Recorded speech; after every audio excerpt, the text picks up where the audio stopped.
नमस्कार. आजचा विषय तुमचा बिझनेस फेल का होतो. प्रॉब्लेम मार्केट नाही, स्ट्रॅटेजी आहे.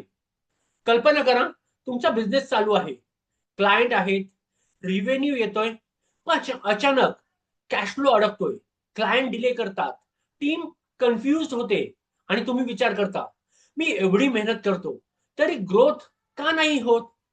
इथेच बहुतांश एंटरप्रेनर्स चूक करतात.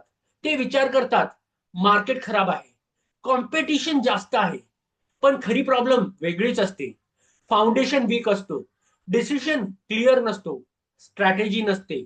आणि हे जर लक्षात नाही आलं तर बिझनेस दिसायला चालतो पण आतून हळूहळू तुटत जातो. आपण सगळे काय म्हणतो, जास्त काम इज इक्वल टू जास्त ग्रोथ, पण रियालिटी वेगळी आहे.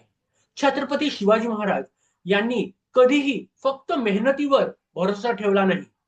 त्यांनी काय केलं, स्ट्रॉंग बेस तयार केला, रायगड, योग्य बॅटलफील्ड निवडलं, तयारी केली आणि मग ऍक्शन घेतला. ग्रोथ कामाने नाही, क्लॅरिटी आणि स्ट्रॅटेजीने येते. एक छोटा बिझनेस ओनर होता. तो सगळ्यांना सर्व्हिस देतो, जो येईल त्याला काम देतो.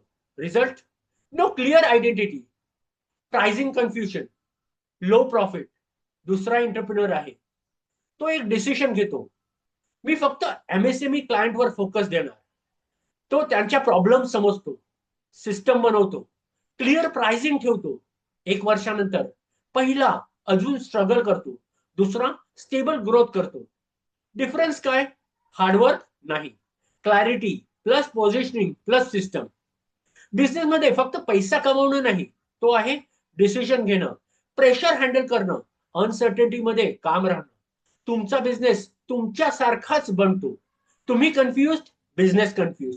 तुम्ही क्लिअर, बिझनेस स्टेबल. खरा क्वेश्चन आहे, तू बिझनेस चालवत आहेस की बिझनेस तुला चालवत आहे. आजपासून हे 3 क्वेश्चन स्वतःला विचार. माझा बिझनेस मजबूत फाउंडेशनवर आहे का, मी सगळ्यांना सर्व करतोय की स्पेसिफिक ऑडियन्सला, माझ्याकडे सिस्टम आहे की मी फक्त मॅनेज करतोय. जर हे क्लिअर झालं, ग्रोथ थांबणार नाही. बिझनेसमध्ये प्रॉब्लेम मार्केट आहे, क्लॅरिटी नसणं आहे. धन्यवाद.